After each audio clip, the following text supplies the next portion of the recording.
¿Y si te dijera que el mayor enemigo de Israel no solo tenía gigantes, sino también una tecnología que el pueblo de Dios no podía igualar? Los conoces por historias sueltas: Goliat desafiando a Israel, Sansón traicionado por Dalila, pero lo que casi nadie te ha contado es quiénes eran realmente los filisteos y por qué eran tan temidos. En este estudio vas a descubrir que no eran un pueblo común, venían de otro mundo, del mar. Migrantes de una civilización colapsada que trajeron consigo algo que cambiaría la guerra para siempre: el dominio del hierro. Mientras Israel no tenía ni siquiera herreros, ellos controlaban las armas más avanzadas de su tiempo. ¿Cómo es posible que un pueblo extranjero dominara la tierra prometida durante generaciones? ¿Fue solo fuerza? ¿O había algo más detrás de su poder? Hoy vas a entender su origen o su tecnología y el secreto que los convirtió en una amenaza que aterrorizó a Israel durante siglos. Para entender la importancia del monopolio del hierro, necesitamos entender en qué momento tecnológico estaba el mundo en esta época. El Medio Oriente del segundo milenio antes de Cristo estaba en lo que los arqueólogos llaman la Edad del Bronce. El bronce, una aleación de cobre y estaño, era el material principal para las armas, las herramientas y los utensilios metálicos. Era un material relativamente fácil de fundir y trabajar, pero tenía sus limitaciones. No era tan resistente como el hierro, no mantenía su filo tan bien, y dependía de dos materiales distintos, el cobre y el estaño, que tenían que ser obtenidos de fuentes geográficamente separadas y a través del comercio de largas distancias. El hierro era conocido desde hacía tiempo, pero era difícil de trabajar con las técnicas metalúrgicas de la Edad del Bronce. Para producir hierro utilizable para herramientas y armas, era necesario alcanzar temperaturas de fundición mucho más altas que las necesarias para el bronce, y luego martillar el metal repetidamente mientras estaba al rojo vivo para eliminar las impurezas y producir lo que los metalurgistas llaman hierro forjado. Era un proceso que requería hornos más sofisticados, combustibles más eficientes y conocimientos técnicos que en esta época eran extremadamente escasos. Los filisteos, por razones que los arqueólogos todavía debaten completamente, habían adquirido este conocimiento tecnológico antes que sus vecinos en Canaán e Israel. Las excavaciones en la ciudad filistea de Ecrón ve que ha sido una de las más extensamente excavadas de todas las ciudades filisteas, gracias a los trabajos de Trude Dothan y Seymour Gittin. Desde la década de los 80, han revelado evidencias de actividad metalúrgica a escala que no tiene paralelo en los sitios israelitas contemporáneos. Y la Biblia misma documenta este monopolio del hierro con una precisión que confirma la evidencia arqueológica. Primera de Samuel, capítulo 13, versículos 19 al 22, dice algo que es absolutamente extraordinario cuando se comprende en su contexto.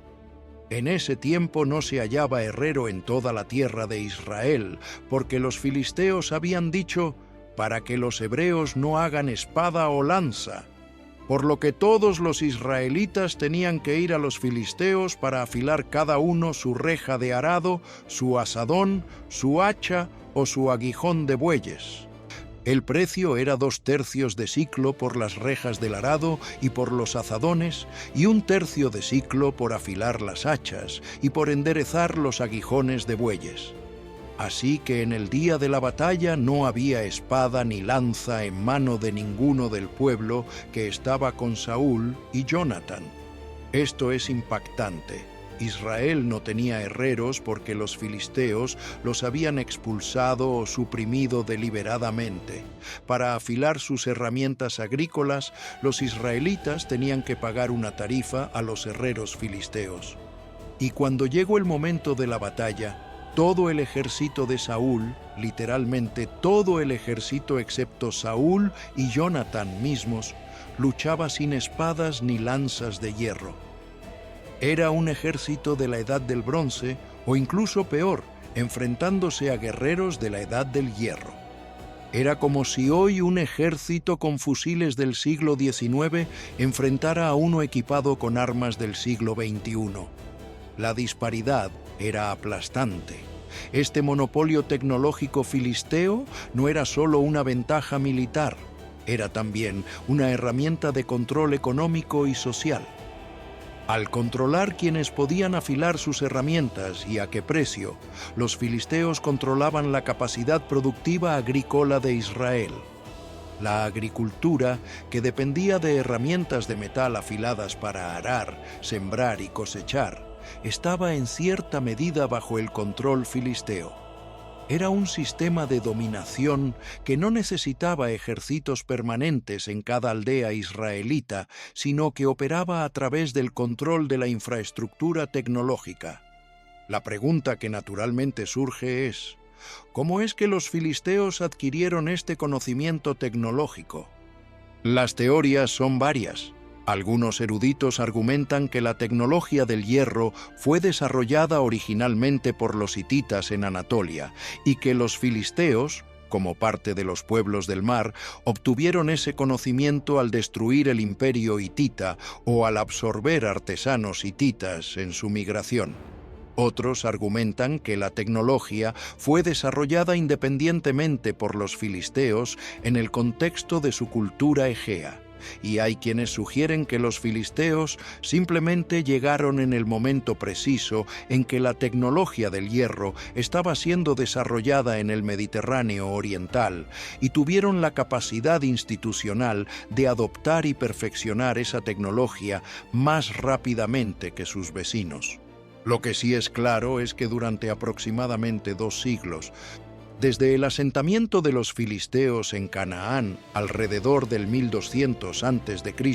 hasta el reinado de David, que comienza aproximadamente en el 1010 a.C., los filisteos mantuvieron una superioridad tecnológica sobre Israel que se tradujo en superioridad militar constante. Y esa superioridad militar definió la relación entre los dos pueblos durante ese periodo de manera tan completa que la Biblia describe a Israel en varios momentos de esos 2 siglos como prácticamente sujeto a los filisteos. Para comprender plenamente el mundo filisteo, necesitamos entender su estructura política, que era radicalmente diferente de la estructura tribal de Israel. Los filisteos no tenían un rey único que gobernara todo su pueblo. En cambio, organizaron su territorio en torno a 5 ciudades-estado principales, cada una gobernada por un líder llamado en el hebreo bíblico un serén, que algunos traducen como príncipe o señor. Las 5 ciudades-estado eran Gaza, Ashkelon, Ashdod, Gat y Ekron. Juntas formaban lo que los eruditos llaman la Pentápolis Filistea, la alianza de las 5 ciudades. Gaza era la ciudad más meridional y la más estratégicamente importante en términos de comercio y de control de las rutas caravaneras que conectaban Egipto con el resto del Mediterráneo oriental. Situada en la costa del Mediterráneo, controlaba el acceso a las rutas terrestres y marítimas que habían sido vitales para el comercio internacional durante siglos. Gaza era, en cierto sentido, la puerta de entrada a Canaán desde el suroeste. Ashkelon era otro puerto costero importante al norte de Gaza, que servía como centro de comercio marítimo. Las excavaciones en Ashkelon, lideradas por Lawrence Steiger y el equipo de la Universidad de Harvard durante décadas, han producido algunos de los hallazgos arqueológicos más importantes sobre los filisteos, incluyendo un cementerio con más de 200 individuos que muestra claramente las prácticas funerarias egeas de los primeros colonos filisteos. Ashdod, al norte de Ashkelon, era también un puerto costero y un importante centro comercial. Es particularmente famosa en la narrativa bíblica como el lugar donde fue llevada el Arca del Pacto después de que los filisteos la capturaron en la batalla de Ebenezer. episodio que examinaremos en detalle más adelante. Ashdod albergaba el templo principal de Dagón, el dios nacional de los filisteos. Gat era la ciudad más oriental de las 5, situada en la zona de transición entre la llanura costera y las colinas de la Judea. Esta posición la hacía especialmente importante desde el punto de vista estratégico porque era el punto de contacto más directo entre el territorio filisteo y el territorio israelita. Gat es también la ciudad de Goliat, el gigante que desafió a los ejércitos de Israel y que fue derrotado por el joven David. Y como veremos, Gat tenía una larga tradición de guerreros de estatura excepcional que aterrorizaron a los israelitas durante generaciones. Ecrón era la ciudad más nororiental y ha sido la más completamente excavada gracias a las excavaciones sistemáticas del equipo israelí-americano mencionado anteriormente. Las excavaciones de Ecrón han revelado una de las instalaciones de producción de aceite de oliva más grandes del mundo antiguo y con más de 100 prensas de aceite que podían producir cientos de toneladas de aceite cada año. Esto sugiere que los filisteos no eran simplemente guerreros, sino también empresarios agrícolas sofisticados que controlaban la producción y el comercio de uno de los productos más valiosos del mundo antiguo. La estructura de las 5 ciudades-estado era flexible, pero cohesiva. Cada ciudad tenía su propio serén y su propia autonomía relativa en los asuntos internos. Pero en momentos de crisis, especialmente cuando enfrentaban una amenaza común como Israel o Egipto, los 5 seren se reunían y coordinaban su respuesta. Esta capacidad de actuar tanto de manera independiente como coordinada era una ventaja estratégica significativa sobre Israel, que durante el período de los jueces luchaba constantemente con la falta de unidad tribal y la ausencia de liderazgo centralizado. La religión filistea es otro aspecto fascinante de su cultura que merece atención especial.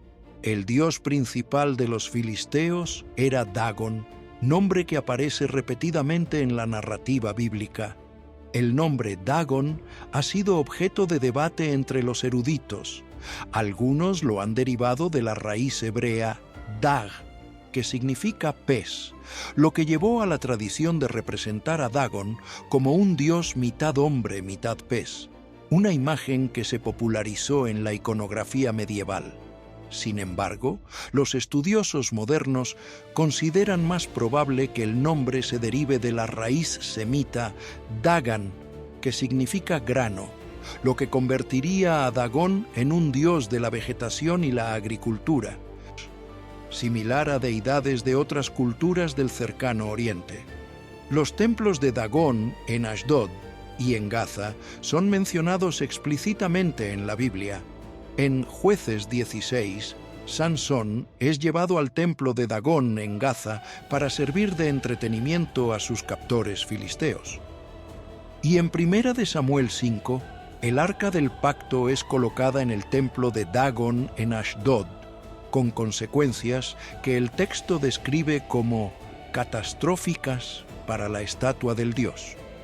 Hay también referencias a Dagón en otros textos del cercano Oriente Antiguo que confirman que era una deidad adorada mucho más ampliamente que solo entre los filisteos, con antecedentes que se remontan a la Siria y Mesopotamia del tercer milenio antes de Cristo.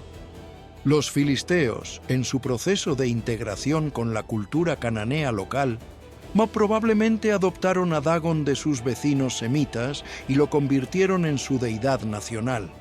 Además de Dagón, los filisteos adoraban a otras deidades que aparecen en la Biblia. Baal-Zebub, el dios de Ecrón, es mencionado en Segunda de Reyes 1 cuando el rey Ococias de Israel envía mensajeros a consultar a ese dios sobre su enfermedad.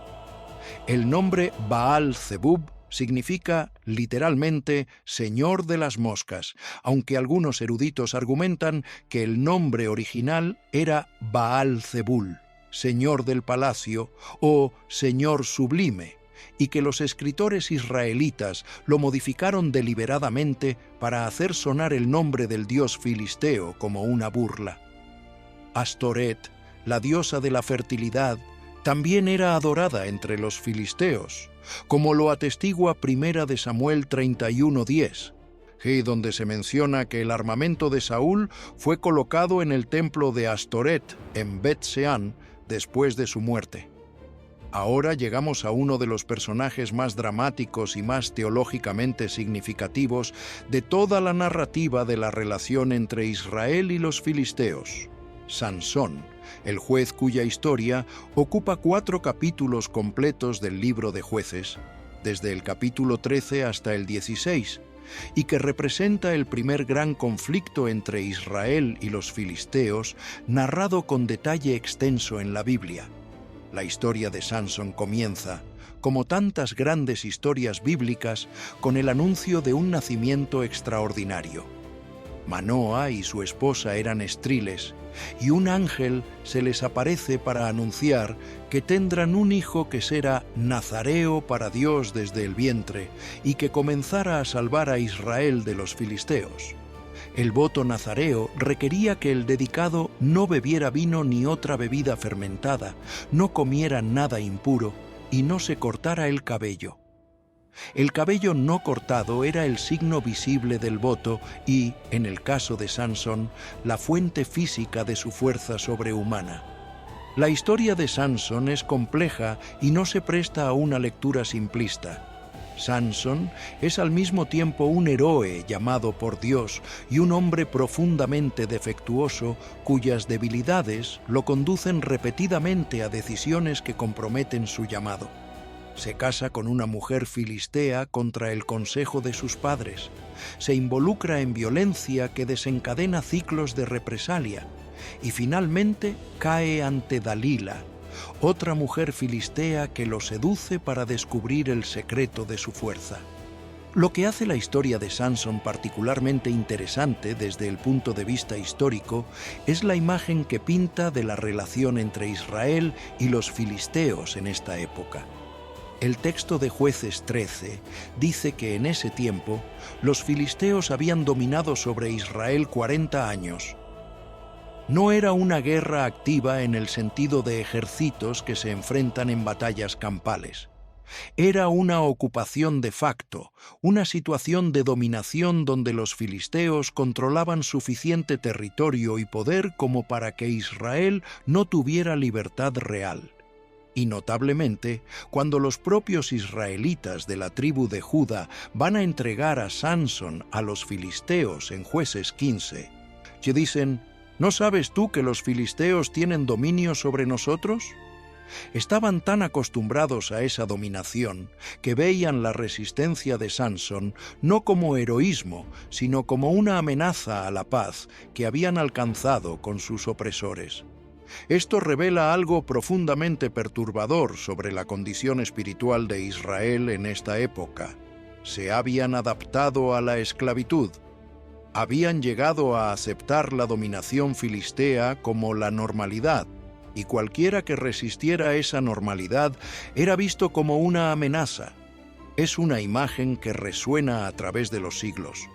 Los pueblos que han vivido bajo la opresión durante suficiente tiempo pueden llegar a internalizar esa opresión como parte de su identidad, a confundir la cautividad con la paz y a ver a quienes luchan por la libertad con más suspicacia que a quienes los oprimen. En este contexto, las proezas de Sansón tienen un significado que va más allá de las hazanas individuales de un hombre fuerte. Representan el rechazo de esa internalización de la derrota, una afirmación de que Israel es el pueblo de Dios y no debe estar sujeto a los adoradores de Dagón. Y aunque los métodos de Sansón son frecuentemente cuestionables, matanzas individuales, quema de cosechas, violencia desproporcionada, su motivación básica, la resistencia al dominio filisteo en el nombre del Dios de Israel, está alineada con el llamado que Dios le había dado desde antes de nacer. La captura de Sansón por los filisteos, la historia de Dalila que descubre el secreto de su fuerza, el corte de sus 7 mechones de cabello mientras dormía y la subsecuente pérdida de su fuerza sobrehumana, es uno de los episodios más conocidos de toda la Biblia. Y a él los filisteos le sacaron los ojos, lo llevaron a Gaza, lo ataron con cadenas de bronce y lo pusieron a moler en la cárcel. El hombre que había aterrorizado a los filisteos durante décadas se convirtió en una exhibición de la humillación de su Dios y de su pueblo ante el poder filisteo. Lo que los filisteos no calcularon es que el cabello de Sansón comenzó a crecer de nuevo. El clímax de la historia de Sansón es teatral y trágico en partes iguales. Durante una fiesta en honor de Dagón, los filisteos de Gaza llevan a Sansón al templo para que les divierta. El templo está lleno de 3.000 personas en el techo y una cantidad no especificada en el interior. Y Sansón, que recuperó su fuerza con el crecimiento de su cabello, pide que lo coloquen entre las 2 columnas centrales que sostenían la estructura. En el texto de Jueces 16, 28 a 30, Sansón ora a Dios: Señor Jehová, acuérdate ahora de mí y fortaléceme, te ruego, solamente esta vez, oh Dios, para que de una vez tome venganza de los filisteos por mis 2 ojos.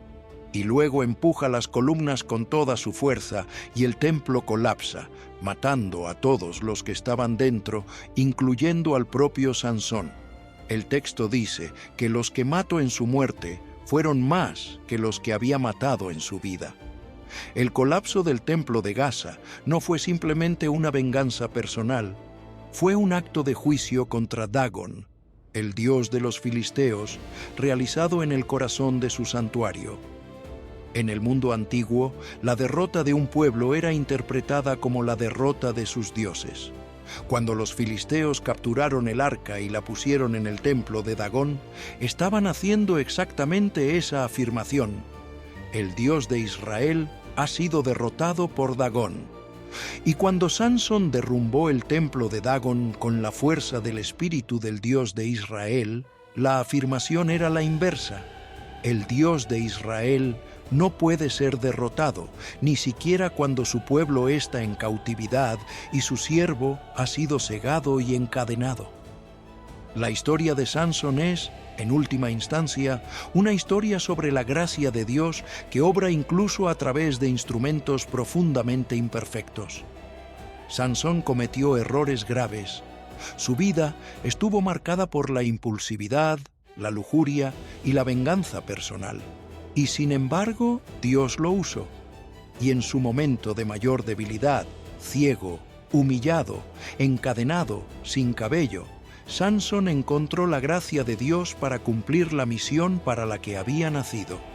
Hebreos 11:32 lo menciona entre los héroes de la fe, que no como un modelo de perfección moral, sino como ejemplo de fe que actúa incluso en condiciones de profundo fracaso personal.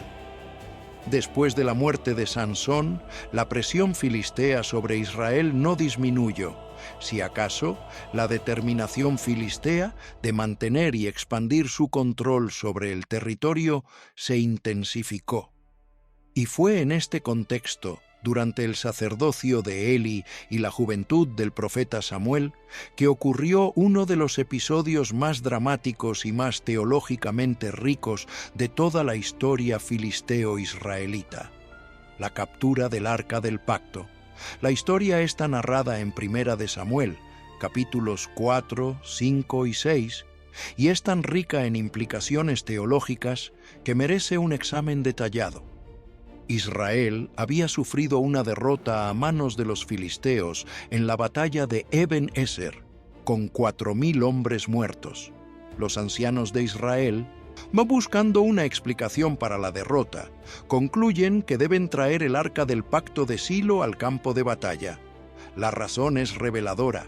Creen que el arca, la presencia visible de Dios en medio de su pueblo, los protegerá automáticamente de sus enemigos. El arca del pacto de Jehová venga de Silo a nosotros, para que viniendo entre nosotros nos salve de la mano de nuestros enemigos. Esta es la lógica de la religión mágica. Tratar los objetos sagrados como talismanes que funcionan automáticamente independientemente de la condición espiritual de quien los usa. Y es exactamente el tipo de malentendido teológico que Dios frecuentemente permite que sea expuesto de la manera más dolorosa posible. Cuando el arca llegó al campamento israelita, el ejército lanzó un gran grito de guerra que hizo temblar la tierra. Los filisteos escucharon ese grito, supieron que el arca había llegado y su primera reacción fue el terror. «Dios ha venido al campamento, ¡ay de nosotros!». Pero luego se repusieron y se exhortaron a luchar con vigor, porque la alternativa era servir a los hebreos como ellos habían servido a los filisteos. Y lucharon, e Israel fue derrotado de nuevo, esta vez con 30,000 muertos, y el arca fue capturada, y los 2 hijos de Eli, Hofni y Finés, murieron en la batalla. Esta derrota es una de las más sombrías de toda la historia de Israel. El arca, el signo visible de la presencia de Dios en medio del pueblo, había caído en manos de los paganos. Cuando llegó la noticia a Silo, Eli, el sumo sacerdote anciano, se cayó de su silla hacia atrás y se rompió el cuello, y la nuera de Eli, esposa de Finés, que estaba por dar a luz, parió en su agonía y llamó a su hijo Icabod, que significa «no hay gloria», diciendo «se ha ido la gloria de Israel, porque el arca de Dios ha sido tomada». Pero lo que ocurrió después en el territorio filisteo es quizás lo más teológicamente significativo de todo el episodio. Los filisteos llevaron el arca a Ashdod y la colocaron en el templo de Dagón, posicionándola literalmente junto a la estatua de su dios. Era una afirmación de victoria. El Dios de los hebreos ha sido derrotado y es ahora prisionero en el templo de Dagón. Y luego, en lo que el texto describe con una sequedad narrativa que solo hace el relato más impactante, la estatua de Dagón aparece al día siguiente postrada sobre su rostro ante el arca. Los ashdoditas la levantaron y la volvieron a poner en su lugar. Y al día siguiente, y la estatua de Dagón aparecía de nuevo postrada, pero esta vez con su cabeza y las palmas de sus manos cortadas sobre el umbral, solo el tronco había quedado. El texto no dice que un ángel derribó la estatua, no dice que fue un terremoto, simplemente dice que cuando llegaron los ashdoditas por la mañana, Dagón estaba postrado ante el arca. La soberanía de Dios sobre los ídolos no necesita explicación. La conclusión es inescapable: el Dios de Israel no era el prisionero de los filisteos, era el juez de ellos. Y como para confirmar esa conclusión, los filisteos comenzaron a ser azotados por una plaga de tumores que el texto hebreo describe con una palabra que puede referirse a hemorroides o a bubones, posiblemente la plaga bubónica. La plaga siguió al arca donde quiera que fuera, de Ashdod a Gat, de Gat a Ecrón. En cada ciudad donde llegaba el arca, la plaga causaba estragos. Los seren filisteos consultaban entre sí qué hacer con el arca, y eventualmente decidieron devolverla a Israel después de 7 meses de plaga. El protocolo de devolución que los sacerdotes y adivinos filisteos diseñaron es fascinante desde el punto de vista cultural y religioso. Hicieron estatuillas de oro en forma de tumores y en forma de ratones como ofrenda de expiación, pusieron el arca en un carro nuevo, uncieron al carro 2 vacas que nunca habían sido uncidas y que acababan de parir, y cuyos terneros fueron encerrados lejos, y dijeron: si el carro se va derecho hacia territorio israelita, sin que las vacas se desvíen hacia sus terneros, entonces será señal de que la plaga fue de parte del Dios de Israel. Y si no, sabremos que fue una coincidencia. Las vacas fueron derechas hacia Bet-Semes, sin desviarse a derecha ni a izquierda. Los seren filisteos las siguieron hasta el límite del territorio israelita y regresaron.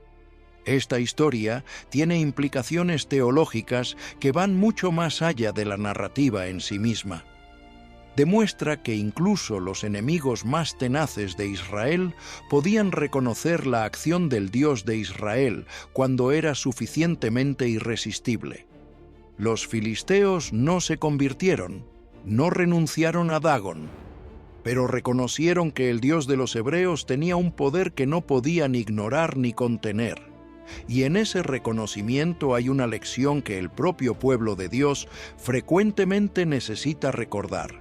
La presencia de Dios no puede ser manipulada ni controlada por sus propios adoradores.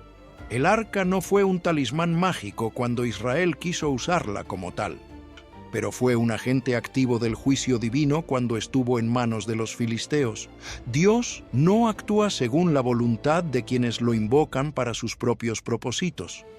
Actúa según su propia voluntad soberana, frecuentemente de maneras que son completamente inesperadas y que subvierten todas las expectativas humanas. Y llegamos ahora al episodio que quizás define más que ningún otro la imagen cultural de los filisteos en el mundo occidental, el duelo entre David y Goliat. Primera de Samuel 17 es uno de los capítulos más conocidos de toda la Biblia, y sin embargo contiene detalles que la mayoría de los lectores no ha examinado con la atención que merecen, detalles que cuando se examinan a la luz de la cultura filistea y del contexto histórico del siglo XI a.C., revelan una historia mucho más rica y más aterradora que la simplificación infantil de un niño pequeño que derrota a un gigante con una piedra. Comencemos por Goliat mismo. El texto de Primera de Samuel 17 describe a Goliat con un nivel de detalle que es inusual para la Biblia y que refleja la impresión que este guerrero causaba en todos los que lo veían. Era de Gath, lo que ya lo ubica en la ciudad filistea más temida por Israel. Su estatura, según el texto masorético, era de 6 codos y 1 palmo. Un codo hebreo equivalía aproximadamente a 45 centímetros, lo que hace que 6 codos y 1 palmo sean aproximadamente 2 metros 95 centímetros, casi 3 metros.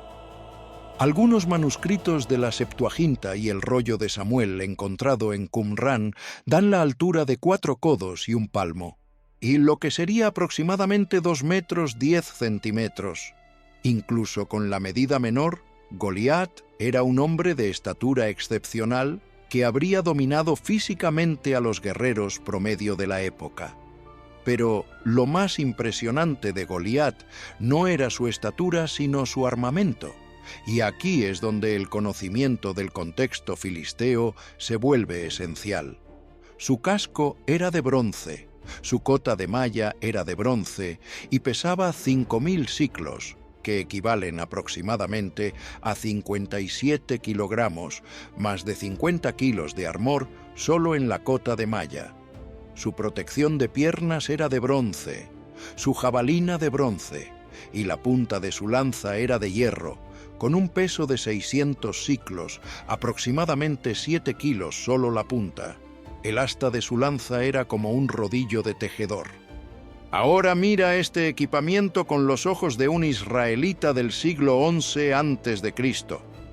Los israelitas no tienen herreros, no pueden fabricar hierro, tienen que pagar a los filisteos para que les afilen sus herramientas agrícolas, y el guerrero que se para frente a ellos tiene una punta de lanza de hierro que pesa 7 kilos.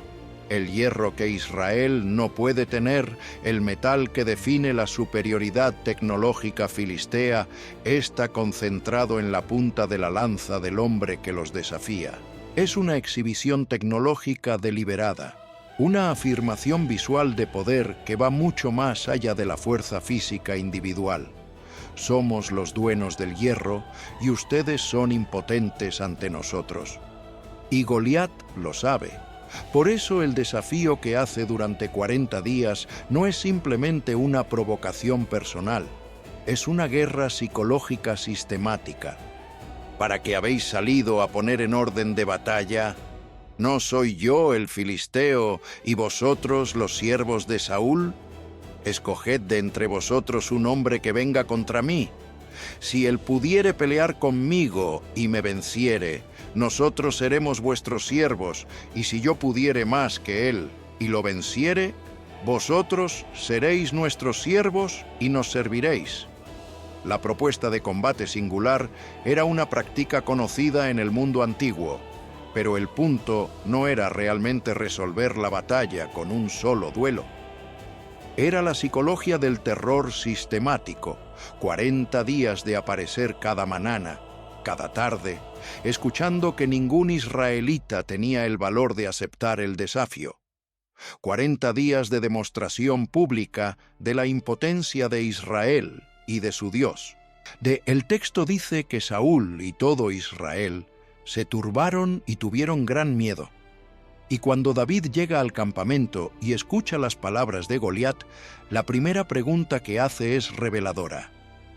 ¿Quién es este filisteo incircunciso para que provoque a los ejércitos del Dios viviente? David no ve a Goliat como un guerrero formidable ante quien temblar. Ve a un hombre incircunciso, un hombre sin el signo del pacto de Dios, desafiando al Dios que puede destruirlo con una piedra o con nada. La confianza de David no es la confianza de quien no entiende el peligro, es la confianza de quien tiene una perspectiva teológica que transforma completamente la evaluación de la amenaza. Cuando David acepta el duelo y va al encuentro de Goliat, el texto registra el discurso de David con una precisión que ha sido llamada uno de los textos de confianza en Dios más poderosos de todo el Antiguo Testamento. Tú vienes a mí con espada y lanza y jabalina, mas yo vengo a ti en el nombre de Jehová de los ejércitos, el Dios de los escuadrones de Israel, a quien tú has provocado. Jehová te entregara hoy en mi mano, y yo te venceré, y te cortaré la cabeza, y daré hoy los cuerpos de los filisteos a las aves del cielo y a las bestias de la tierra. Y toda la tierra sabrá que hay Dios en Israel. David no pretende que Goliat no sea peligroso. Afirma que hay alguien más poderoso que el peligro. La piedra sale de la honda de David, impacta a Goliat en la frente y el gigante cae de cara al suelo. David no tenía espada, así que toma la espada del propio Goliat para cortarle la cabeza. El guerrero que había hecho temblar a todo Israel durante 40 días está muerto por la mano de un joven pastor que no tenía armadura ni espada de hierro. Y cuando los filisteos vieron que su campeón había muerto, huyeron. Lo que este episodio demuestra teológicamente es exactamente lo contrario de lo que los filisteos habían afirmado durante 40 días con su desafío. No es que Israel sea impotente, es que el poder de Dios no depende de los recursos tecnológicos, económicos o militares de quienes confían en él. El monopolio del hierro era real, la superioridad militar filistea era real, Goliat era real y era aterrador. Pero ninguna de esas realidades era la realidad definitiva. La realidad definitiva era y es que el Dios de Israel pelea por su pueblo, y cuando él pelea, la tecnología del adversario, por más avanzada que sea, es irrelevante. La muerte de Goliat no fue un evento aislado en la historia de los guerreros gigantescos de Gat. Segunda de Samuel 21, 15 a 22 y Primera de Crónicas 24 a 8 registran 4 episodios adicionales en que los guerreros de David combatieron y mataron a gigantes que, el texto dice explícitamente, eran descendientes de los gigantes en Gat. Estos 4 gigantes, que el texto hebreo llama Yalid ha-Rafa, hijos del gigante o descendientes del Rafa, son una de las curiosidades más inquietantes y menos discutidas de toda la narrativa bíblica. El primero de los 4 fue Saf, que fue muerto por Sibecai el Husatita. El segundo fue Lami, hermano de Goliat el geteo, cuya lanza tenía un asta como un rodillo de tejedor, exactamente como la de Goliat. Fue muerto por Elhanán, hijo de Jair. El tercero era un hombre de gran estatura que tenía 24 dedos, 6 en cada mano y 6 en cada pie, que el texto hebreo describe como un descendiente del Rafa, y fue muerto por Jonatán, hijo de Simea, hermano de David.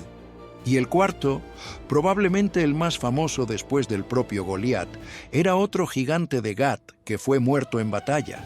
Lo que estas 4 referencias revelan es que Goliat no era una anomalia genética. Era parte de una línea familiar o clínica de guerreros de estatura excepcional que residía en Gat y que aparentemente era usada como fuerza de choque o de terror por los ejércitos filisteos. La mención de 24 dedos en uno de ellos, la polidactilia, es un detalle que suena tan específico y tan extraño que parece más un registro histórico directo que una elaboración literaria. Los estudiosos han debatido durante siglos la naturaleza de estos hijos del gigante o descendientes del Rafa. La palabra hebrea usada en estos textos, Rafa o Refayim, aparece en otros contextos del Antiguo Testamento como nombre de un pueblo antiguo de gran estatura que habitaba Canaán antes de la llegada de Israel. Deuteronomio 3 menciona a Og, rey de Basán, como el único que quedó de los refaitas, y su cama era de hierro con 9 codos de largo y 4 codos de ancho. Números 13 incluye a los hijos de Anac, que son identificados con los refaitas entre los habitantes de Canaán, que aterrorizaron a los espías israelitas. Allí vimos gigantes, hijos de Anac, raza de los gigantes, y éramos nosotros a nuestros propios ojos, como langostas. Y así les parecíamos a ellos. La existencia de individuos de estatura excepcional en el mundo antiguo no es en sí misma sobrenatural. La acromegalia y otras condiciones genéticas pueden producir individuos de 2 metros o más, y hay evidencias arqueológicas de esqueletos de gran estatura en varias culturas del Mediterráneo antiguo. Lo que la Biblia presenta es que en la región de Gad había una concentración de individuos de estatura excepcional que servía como recurso militar de los filisteos y que David y sus guerreros eliminaron sistemáticamente a todos ellos, cortando ese recurso de raíz. Esto es consistente con lo que sabemos sobre la estrategia militar de David contra los filisteos más ampliamente. Cuando David sube al trono de todo Israel, aproximadamente en el 1010 a.C., y uno de sus primeros actos militares es romper de una vez por todas el dominio filisteo sobre Israel. Segunda de Samuel 5 registra 2 grandes batallas contra los filisteos en el valle de Refaim, ambas ganadas con una dirección divina directa. En la primera, David ataca de frente y derrota a los filisteos. En la segunda, Dios le da instrucciones específicas. No ataque de frente, sino rodee y ataque desde atrás cuando escuche el sonido de pasos en las copas de los árboles de balsamero, porque esa será la señal de que Dios ha salido delante de él para atacar al ejército filisteo. Con las victorias de David, la era del dominio filisteo sobre Israel termina. Los filisteos retroceden a su territorio costero, siguen existiendo como entidad política, pero nunca más dominan a Israel de la manera en que lo habían hecho durante los siglos anteriores. El monopolio del hierro se rompe, Israel desarrolla su propia metalurgia, y el reino que surge bajo David y luego bajo Salomón es tan poderoso que los filisteos se convierten en tributarios en lugar de dominadores. Es significativo que la Biblia registre que David comenzó su carrera como guerrero en el servicio del rey filisteo Aquis de Gad durante su periodo de exilio cuando huía de Saúl. David vivió en territorio filisteo, simuló ser un loco ante Aquis para no ser asesinado, Y en un momento posterior, incluso acompañó a los filisteos a la batalla antes de que los propios generales filisteos desconfiaran de él y lo enviaran de regreso. Esta relación compleja con los filisteos es parte del retrato multidimensional de David que la Biblia pinta. No era simplemente el héroe que destruyó a los filisteos. Era un hombre que había vivido entre ellos, que los conocía de cerca y que fue capaz de usar ese conocimiento en su eventual victoria sobre ellos. La ironía más profunda de toda la relación entre David y los filisteos es quizás esta. Goliat, el guerrero más temible del ejército filisteo, fue muerto con la honda de un pastor israelita. Y David, que mató a Goliat sin tener espada propia, tomó la espada del gigante filisteo y la usó para cortarle la cabeza. El instrumento de terror filisteo fue convertido en instrumento de su propia destrucción. Es una imagen que tiene resonancias teológicas profundas. Dios frecuentemente usa las propias armas del enemigo contra él. Ahora necesitamos examinar lo que la arqueología moderna ha descubierto sobre los filisteos, porque los hallazgos arqueológicos de los últimos 100 años han transformado radicalmente nuestra comprensión de quiénes eran realmente. La imagen popular de los filisteos como bárbaros incivilizados es, como veremos, completamente inexacta. La evidencia arqueológica revela un pueblo sofisticado, comercialmente activo, artísticamente productivo y tecnológicamente avanzado para su tiempo. Las excavaciones de las 5 ciudades de la Pentápolis filistea han producido hallazgos de extraordinaria riqueza. La cerámica filistea del periodo inicial, llamada por los arqueólogos cerámica bicromática filistea o cerámica filistea del Hierro I, es inmediatamente reconocible y notablemente bella. Se distingue por sus motivos geométricos complejos en negro y rojo sobre fondo crema, con figuras de aves que recuerdan claramente a la cerámica micénica del mundo egeo. Esta cerámica no es la obra de guerreros bárbaros, es la producción de artesanos altamente especializados que habían absorbido y adaptado una tradición cerámica sofisticada de su cultura de origen. Las excavaciones en Ashkelon, que han continuado durante décadas y son consideradas entre las más importantes del Levante, han revelado no solo cerámica y armas, sino evidencias de prácticas agrícolas sofisticadas, instalaciones de producción de vino y aceite y un sistema de abastecimiento de agua que demuestra capacidad de ingeniería considerable. La ciudad de Ashkelon, en el período filisteo, tenía murallas de tierra compactada de una escala monumental, y su acceso al mar la convertía en un importante centro del comercio marítimo mediterráneo. En Ekron, además de las ya mencionadas instalaciones de producción de aceite de oliva, los arqueólogos han encontrado evidencias de la producción de textiles a gran escala, metalurgia del hierro y del bronce, y un templo del periodo tardío de los filisteos que incluye una inscripción en la que se menciona el nombre de un seren de Ekron y Causu, hijo de Padi. Esta inscripción, descubierta en 1996, es la primera confirmación arqueológica directa de uno de los nombres bíblicos de los gobernantes filisteos. En Gath, las excavaciones lideradas por Aren Maeir desde finales de la década de los 90 han producido hallazgos particularmente sorprendentes. Entre ellos, Shanta, una inscripción en escritura proto-cananea que contiene 2 nombres que son notablemente similares al nombre Goliat en sus formas lingüísticas, lo que algunos eruditos han interpretado como una confirmación indirecta de la historicidad del nombre.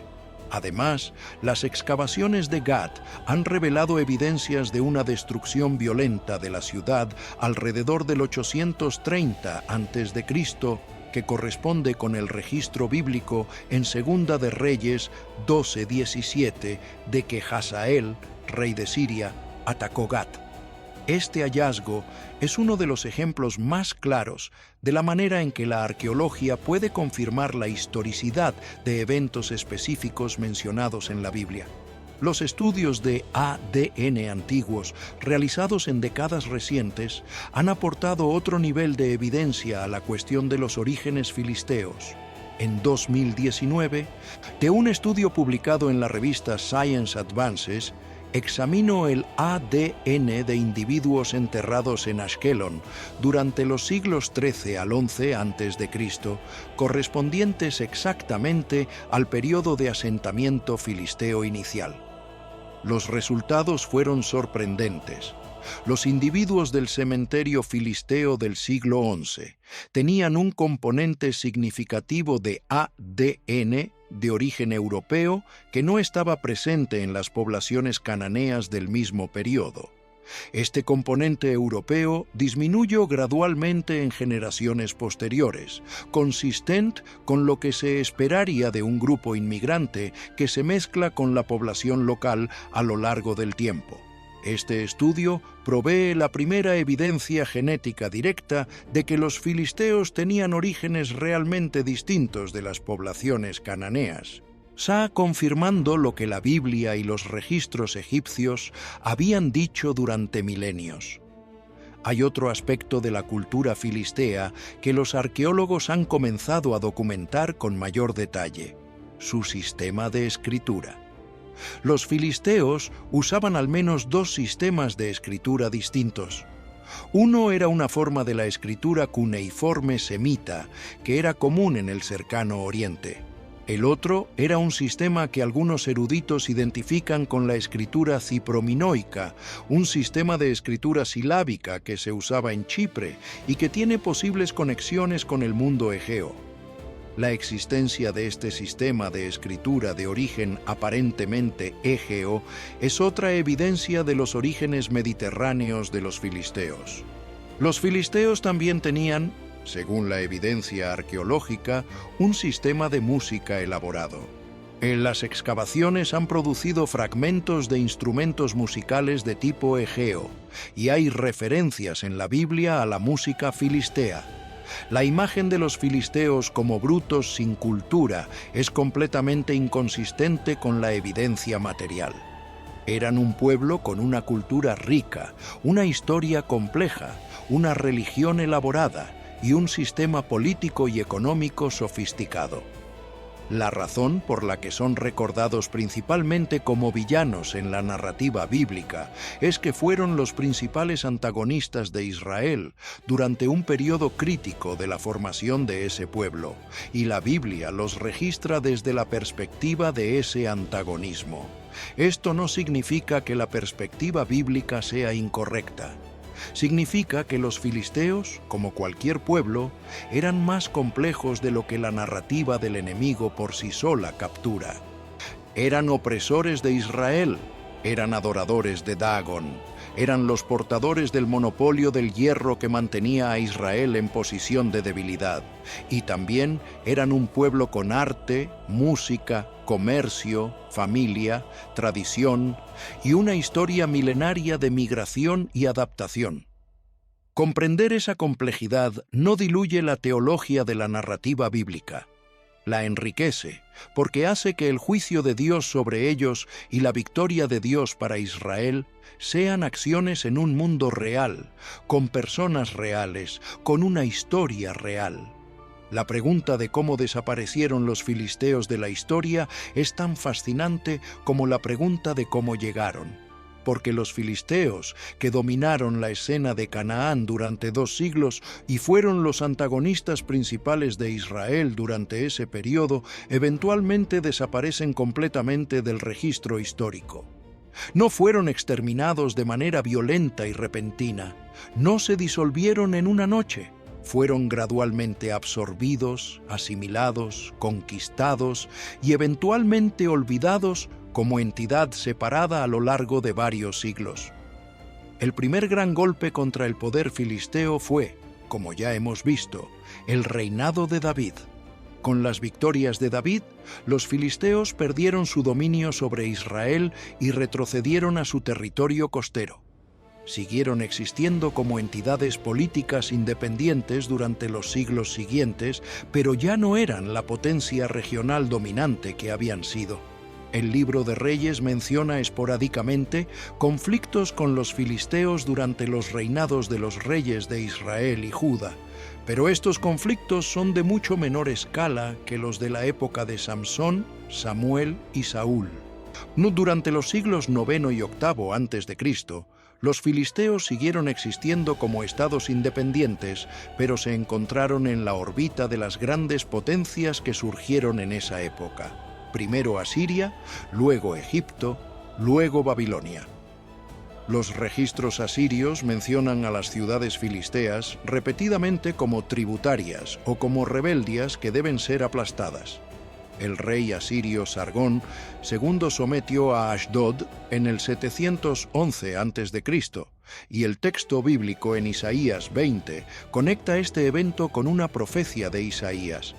Las ciudades filisteas también aparecen en los registros de Senaquerib, Esarhadón y otros reyes asirios como entidades que pagaban tributo o que requerían subyugación militar. Con el ascenso de Babilonia y luego con las conquistas de Alejandro Magno en el siglo IV a.C., la identidad filistea fue progresivamente diluida. Las ciudades sobrevivieron bajo nuevos nombres o con nuevas identidades. Gaza, por ejemplo, continuó existiendo bajo el dominio heleno y luego romano, pero como una ciudad cosmopolita del mundo mediterráneo, no como una ciudad filistea en el sentido original. La cultura filistea se mezcló con la cultura cananea, fenicia, griega y eventualmente romana que la rodeaba, y en ese proceso de mezcla, la identidad filistea distintiva desapareció. Es una ironía de la historia que el nombre filisteo sobreviviera a los propios filisteos. La región donde habían vivido fue llamada Palaestina por los romanos, derivando ese nombre de la palabra griega para filisteo. Y ese nombre, Palestina, ha persistido hasta hoy como el nombre del territorio, y miles de años después de que el pueblo que le dio su nombre había desaparecido como entidad separada. El pueblo fue absorbido. El nombre persiste. Desde una perspectiva teológica, el declive y la eventual desaparición de los filisteos es inseparable de su relación con el Dios de Israel. La Biblia registra profetas que proclamaron el juicio de Dios sobre los filisteos con una especificidad considerable. Amos 1:6-8 proclama el juicio divino sobre Gaza, Ashdod, Ashkelón y Ecrón. Sofonías 2:4-7 profetiza que la tierra filistea será desolada. Y Zacarías 9:5-7 habla de la destrucción de las ciudades filisteas y luego, de manera sorprendente, concluye con una nota de gracia. El remanente de los filisteos será como un clan en Judá, como los jebuseos. En otras palabras, no solo destrucción, sino eventualmente incorporación al pueblo de Dios. Esta nota final de Zacarías sobre los filisteos es coherente con el patrón más amplio de la teología bíblica. El juicio de Dios sobre las naciones no es su última palabra. Su última palabra es siempre la redención. Y el eventual desvanecimiento de los filisteos como pueblo separado, su absorción en el tapiz más amplio de la historia del cercano Oriente, puede verse no solo como el fin de un enemigo, sino como el cumplimiento de una visión en que todas las naciones, incluyendo las que habían sido enemigas de Israel, encuentran su lugar en el propósito eterno de Dios.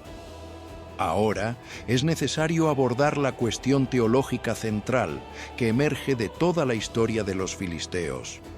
¿Por qué Dios permitió que un pueblo tecnológicamente superior dominara a Israel durante tanto tiempo? Si Israel era el pueblo del pacto, el pueblo escogido, el pueblo a quien Dios había prometido la tierra, ¿por qué permitió que viviera bajo el dominio de adoradores de Dagón durante generaciones? La respuesta que la narrativa bíblica da es consistente y clara, porque Israel había abandonado a Dios. El patrón del libro de Jueces es repetitivo hasta el punto de ser formulaico. Israel abandona a Dios. Dios los entrega en manos de sus enemigos. Israel clama a Dios en su angustia. Dios levanta un juez que los libera, el juez muere y el ciclo comienza de nuevo. La dominación filistea no era el fracaso del plan de Dios. Era el instrumento del plan de Dios para disciplinar a su pueblo y llevarlo de regreso a la dependencia de Él.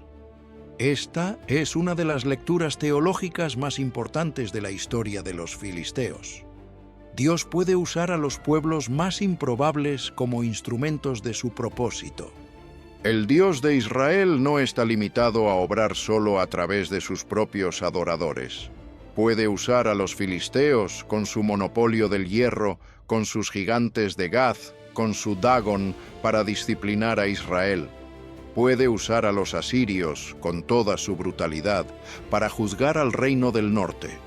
Puede usar al rey pagano Ciro de Persia para liberar a Israel del exilio babilónico y llamarlo incluso mi ungido en Isaías 45:1. La soberanía de Dios sobre la historia no tiene fronteras étnicas o religiosas, pero hay un límite importante en esta visión. Dios usa a las naciones como instrumentos de su propósito, sin que eso implique su aprobación de la idolatría o la injusticia de esas naciones. Los filisteos fueron usados como disciplina para Israel, y los filisteos mismos fueron eventualmente juzgados por sus propios pecados, incluyendo la opresión de Israel. El hecho de que Dios use algo o alguien como instrumento de su propósito no significa que Dios aprueba todo lo que ese instrumento hace. Significa que la soberanía divina es suficientemente grande como para obrar incluso a través de la desobediencia y la injusticia humanas sin comprometer el carácter divino. Esta es una distinción crucial para quienes leen la historia de los filisteos y se preguntan: ¿cómo puede un Dios justo permitir que opresores prosperen? La respuesta de la narrativa bíblica es que la prosperidad del opresor es siempre temporal y siempre tiene un propósito que trasciende la situación inmediata. Los filisteos dominaron a Israel durante 2 siglos, pero al final David los derrotó. Al final, sus ciudades fueron juzgadas por los profetas.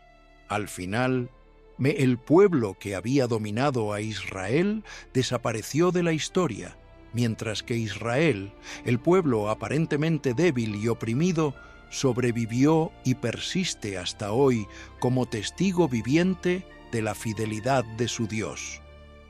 La historia de los filisteos tiene un espejo sorprendentemente claro en la experiencia espiritual del creyente contemporáneo, y es importante articular ese espejo con honestidad y precisión, porque si la historia de los filisteos es simplemente una curiosidad histórica o un relato de que los buenos al final ganan, ha perdido su poder transformador. Pero si la historia de los filisteos es una analogía de la guerra espiritual que cada creyente enfrenta, entonces se convierte en una guía práctica para navegar los desafíos de la vida de fe. El Goliat de la vida de cada creyente no es necesariamente un gigante literal. Es cualquier cosa que se para frente a ti durante 40 días, repitiendo el mismo desafío mañana y tarde, diciendo: eres impotente, eres indigno, tu Dios no puede salvarte de esto. Puede ser una enfermedad que parece invencible, puede ser una adicción que has intentado romper repetidamente sin éxito, puede ser una situación económica que parece completamente sin salida, puede ser un pecado habitual que te tiene atrapado, puede ser la sensación aplastante de que no hay futuro, de que las promesas de Dios son palabras vacías ante la magnitud de lo que enfrentas. Y la respuesta de David a Goliat es la respuesta que la Biblia da a todos esos Goliats. Tú vienes a mí con espada y lanza. Yo vengo a ti en el nombre del Señor. No una negación de la realidad del problema. Goliat era real y era aterrador, sino una afirmación de que hay una realidad más grande que el problema. El problema tiene sus armas, Dios tiene las suyas, y las armas de Dios no se miden en términos de superioridad tecnológica. El monopolio del hierro filisteo es una imagen poderosa de lo que el mundo llama ventaja estructural.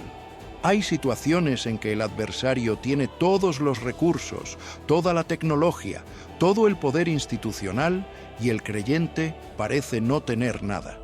En esas situaciones, la lógica humana dice rendirse, negociar, adaptarse, aceptar la dominación como la nueva normalidad, como aquellos hombres de Judá que fueron a entregar a Sansón a los filisteos porque los filisteos tienen dominio sobre nosotros.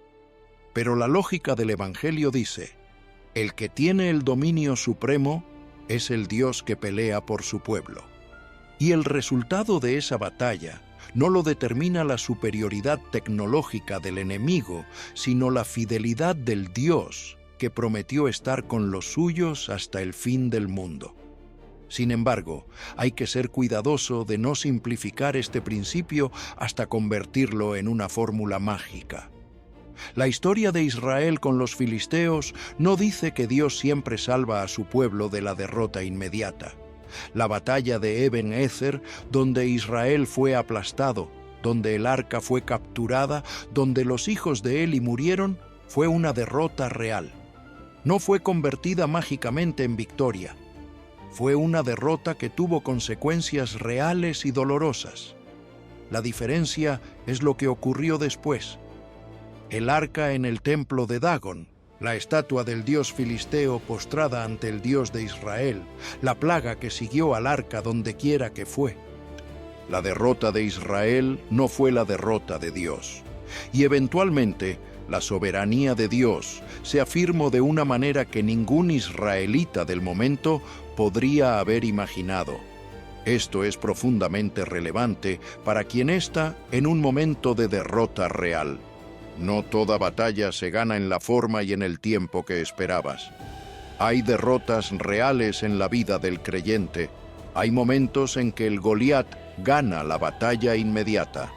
Pero la historia de los filisteos nos recuerda que esas victorias parciales del adversario no definen el resultado final.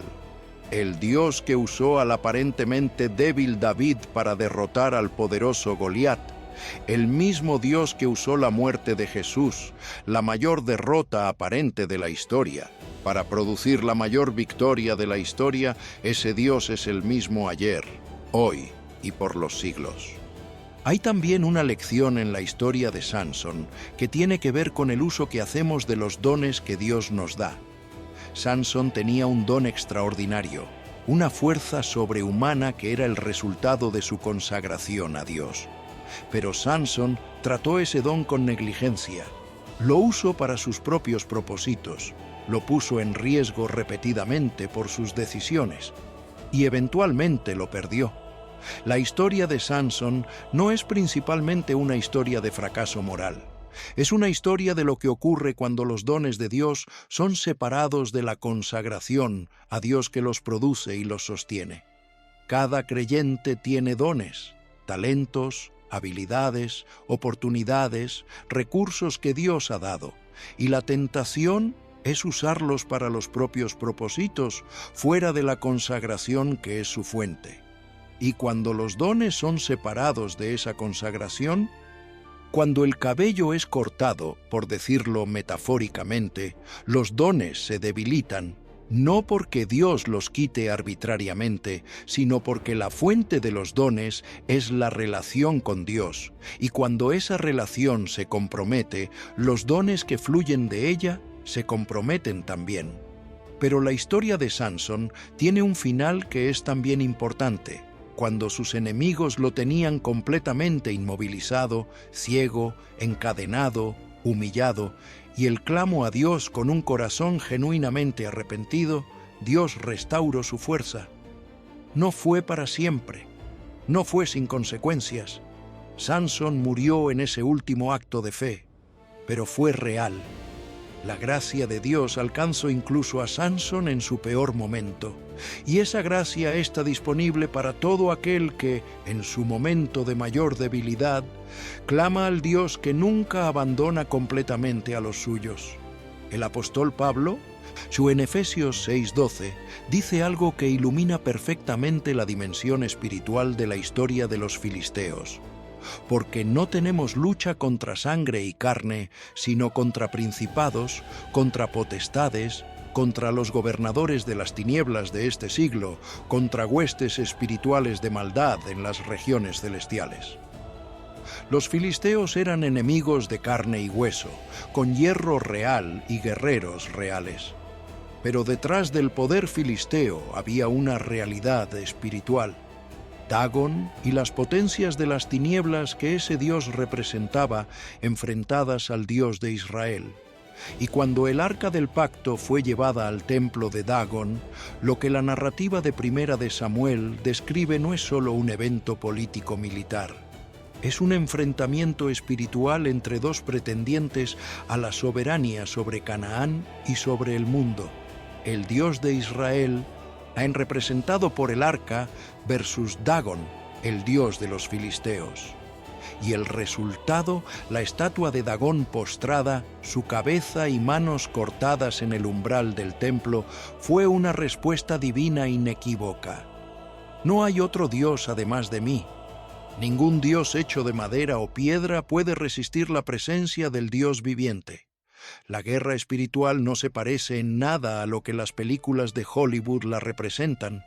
No es principalmente una lucha dramática con demonios visibles y poderes sobrenaturales evidentes. Es más frecuentemente como el monopolio del hierro filisteo, sistemas de pensamiento, estructuras de poder, narrativas culturales, patrones de conducta, que tienen el dominio de ciertos territorios de la vida humana y que parecen tan fundamentales, tan estructurales, que resistirlos parece ilusorio. Los filisteos tienen dominio sobre nosotros, dicen los hombres de Judá. Es simplemente la realidad. Nadie puede cambiarla. Y la persona que intente cambiarla es un problema, no un héroe. Pero David, que había enfrentado a un león y a un oso en defensa de sus ovejas antes de enfrentar a Goliat, llegó al valle de Ela con ojos diferentes. Vio a Goliat no como la fuerza irresistible que todos los demás veían, sino como un hombre incircunciso que estaba desafiando al Dios vivo. Su evaluación de la situación era diferente porque su perspectiva era diferente, y esa perspectiva diferente fue lo que hizo posible la victoria. La fe bíblica es, en parte, una cuestión de perspectiva. No en el sentido de que la fe ignore la realidad. David no ignoró que Goliat era peligroso. La fe ve la realidad más completamente que el miedo. El miedo ve al gigante y ve la imposibilidad. La fe ve al gigante, ve la imposibilidad y ve además al Dios para quien la imposibilidad no es una limitación. La fe es la certeza de lo que se espera, la convicción de lo que no se ve, dice Hebreos 11:1. La certeza y la convicción implican que hay algo que saber y algo en que confiar, no una negación ciega de la dificultad. Y la historia de los filisteos, con todo su hierro y sus gigantes y su Dagón y sus 5 ciudades-estado poderosas, es en última instancia la historia de lo que ocurre cuando el Dios de Israel decide actuar. Dagón cae. Los tumores atacan a los adoradores de Dagón. La ciudad que albergaba el templo de Dagón recibe el juicio de Dios, y el pueblo de Dios, por pequeño y débil que parezca en comparación con sus adversarios, y eventualmente ve la victoria del Dios que pelea por ellos.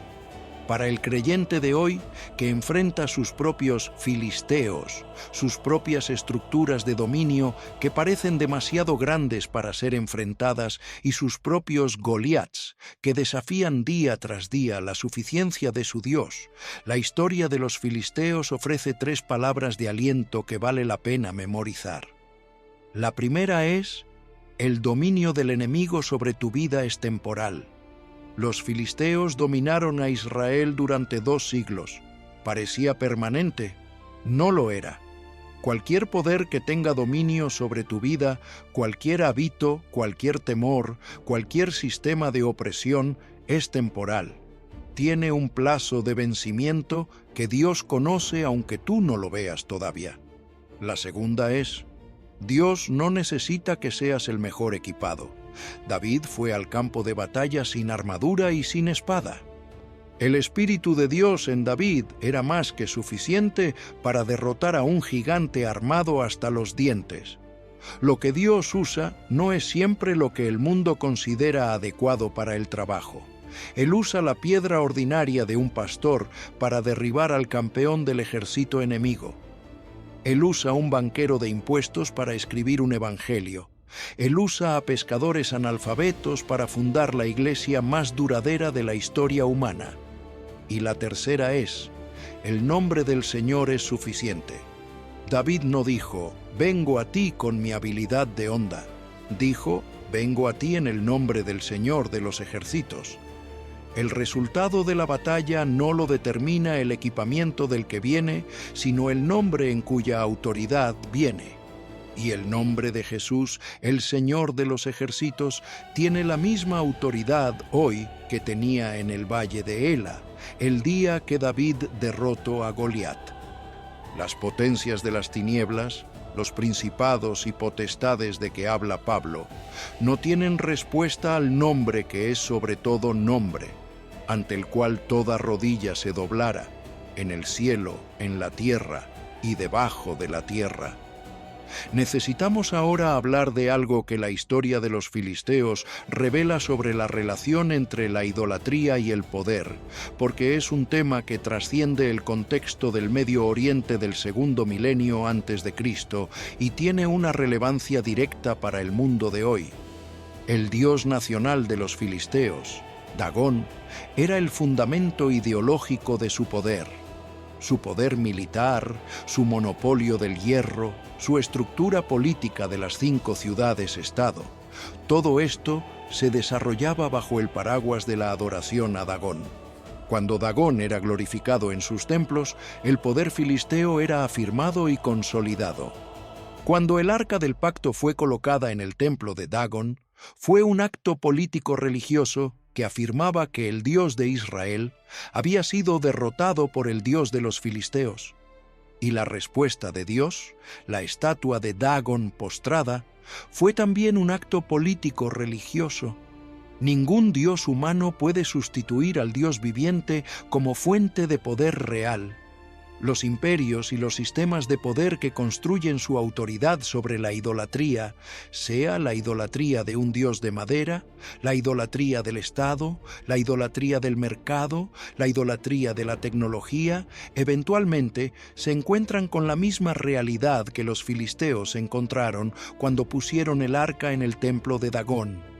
El Dios que ponían como fundamento de su poder no puede sostenerse en la presencia del Dios real. El libro de Daniel ilustra este principio en el contexto del imperio babilónico. Nabucodonosor construye una estatua de oro y ordena que toda la gente la adore. 3 jóvenes judíos se niegan, son lanzados al horno de fuego ardiente y salen ilesos.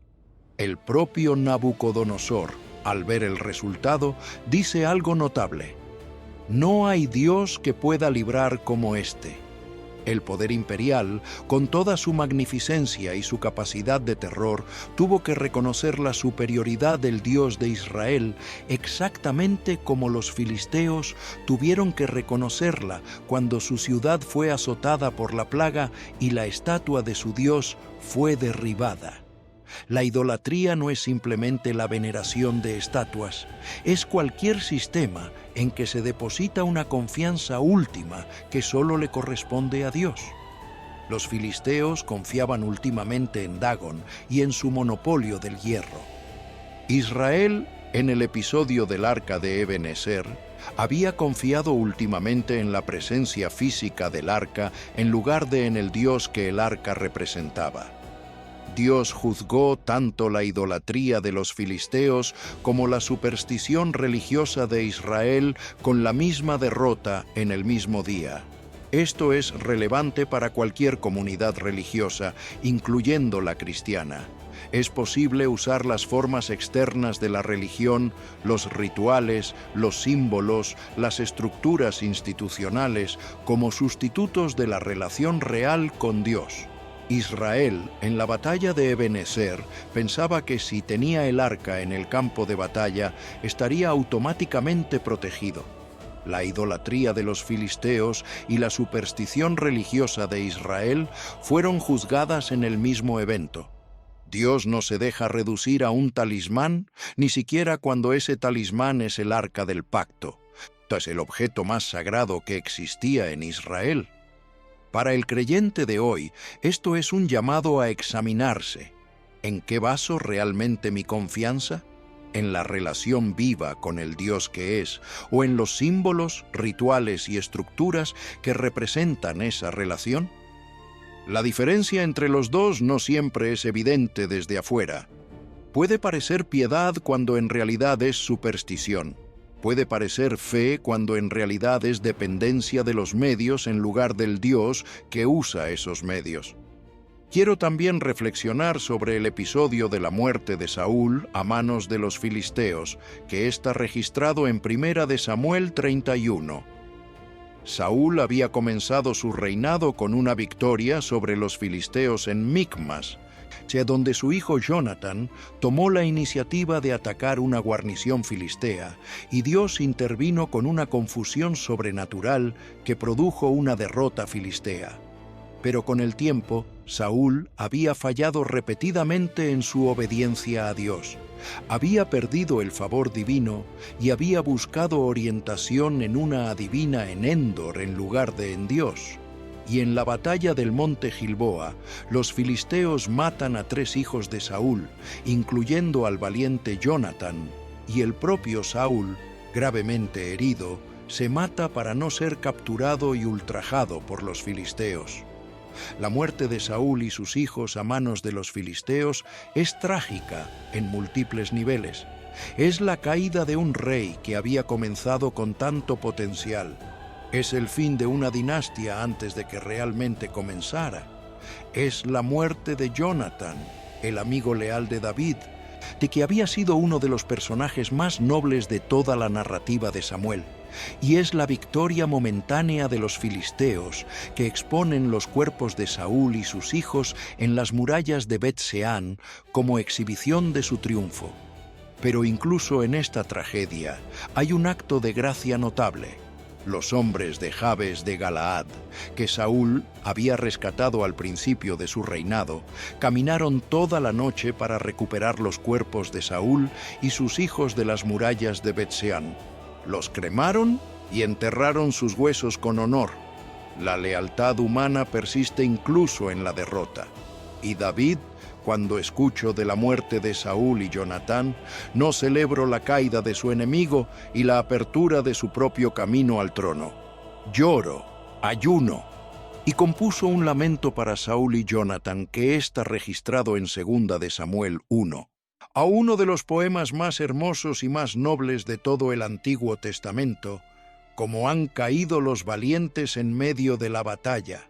Jonatán, muerto en tus alturas, de angustia, hermano mío Jonatán, que me fuiste muy dulce, más maravilloso me fue tu amor que el amor de las mujeres.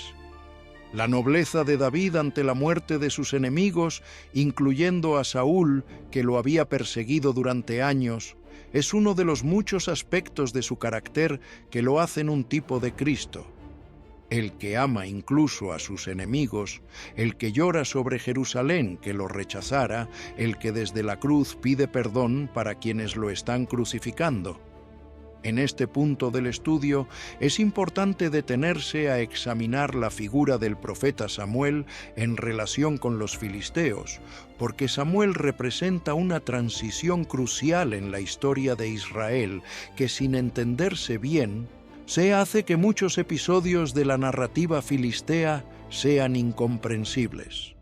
Samuel fue el último de los jueces y el primero de los grandes profetas del período monárquico.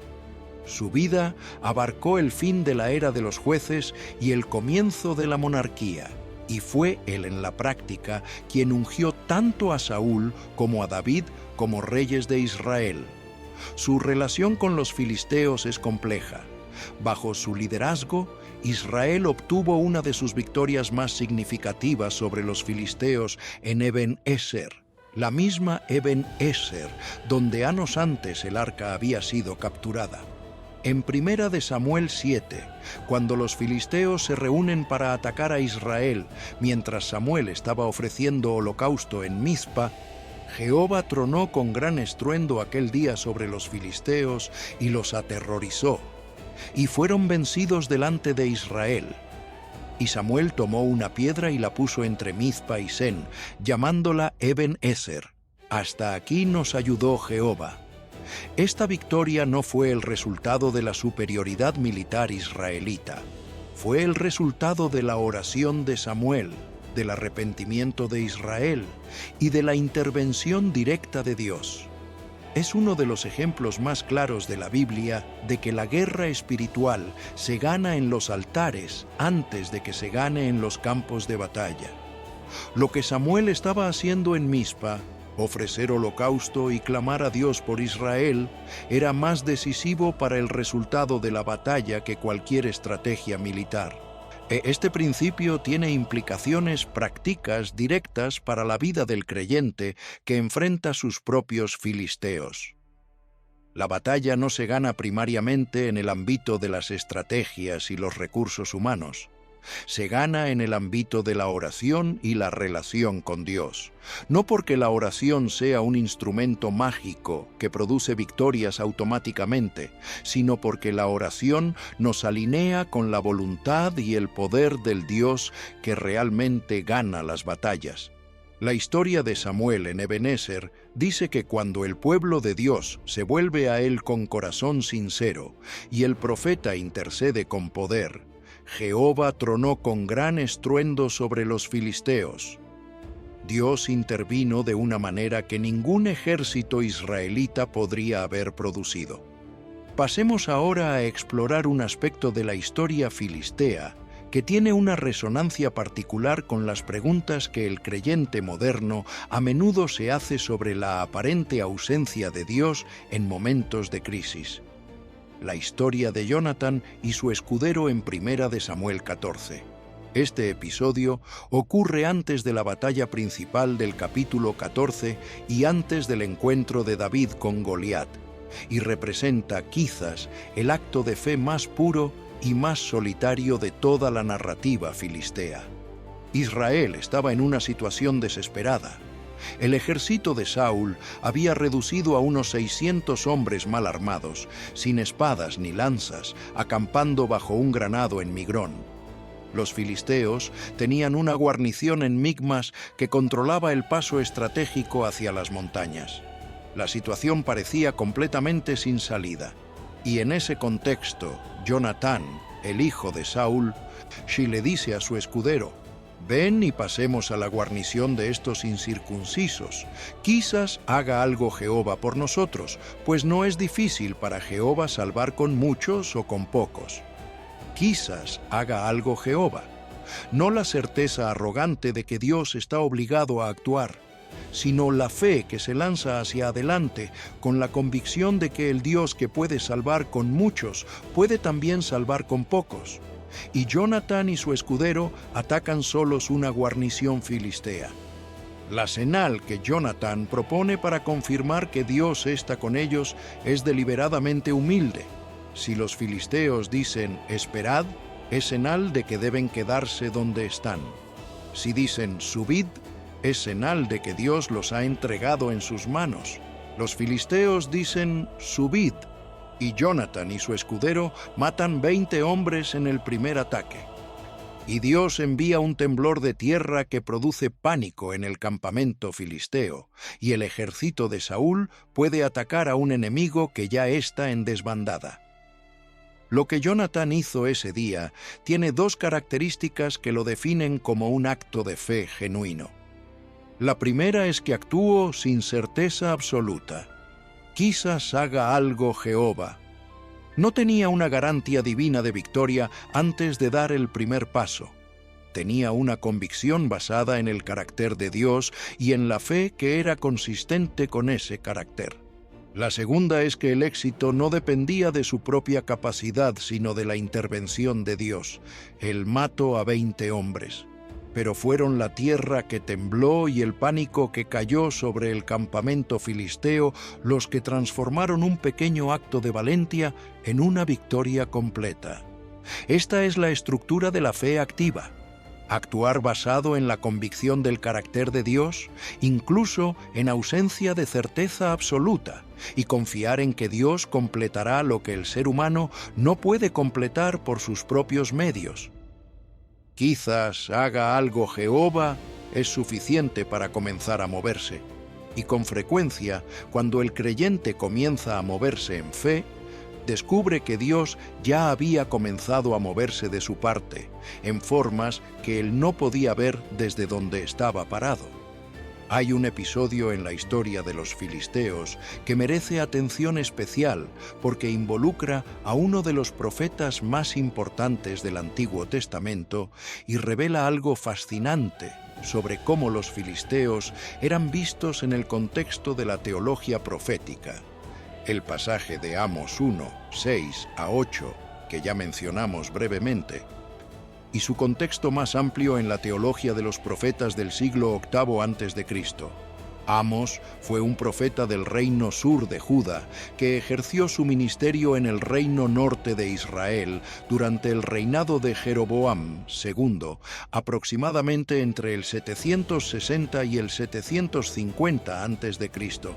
Su libro comienza con una serie de oráculos contra las naciones que rodean a Israel, y entre esas naciones están los filisteos. Lo que es notable en el oráculo contra Gaza en Amos 1, 6 a 8 es la razón específica que se da para el juicio. Por 3 pecados de Gaza y por el cuarto no revocaré su castigo, porque llevaron cautivos a todos para entregarlos a Edom, y no se acordaron del pacto de hermanos. El comercio de esclavos. Los filisteos estaban vendiendo poblaciones enteras a Edom como esclavos, y Dios los juzga por ello. Este oráculo revela algo importante. El Dios de Israel no juzga solo a su propio pueblo cuando éste peca. Juzga a todas las naciones por sus violaciones de la ley moral universal. Los filisteos no tenían la ley de Moisés, no tenían el pacto del Sinaí, pero tenían la ley escrita en la conciencia humana, y esa ley prohibía la esclavización masiva de pueblos para el lucro comercial. El profeta Sofonías, que profetizó durante el reinado de Josías, aproximadamente en la segunda mitad del siglo VII a.C., añade otro capítulo al juicio profético sobre los filisteos. Sofonías 2, 4 a 7 proclama la desolación de las ciudades filisteas con un detalle que, a la luz de la historia posterior, parece notablemente preciso, porque Gaza será abandonada y Ashkelon asolada. Saquearán a Ashdod en pleno día y Ecrón será desarraigada. Ay de los que moran en la costa del mar, del pueblo de los cereteos. La palabra de Jehová es contra vosotros, Canaán, tierra de los filisteos, y te destruiré hasta no quedar morador. La profecía de Sofonías sobre la desolación de la tierra filistea se cumplió en el contexto de las conquistas de Nabucodonosor, que destruyó Ashkelon en el 604 a.C., un evento conocido tanto por las fuentes bíblicas como por registros babilónicos contemporáneos.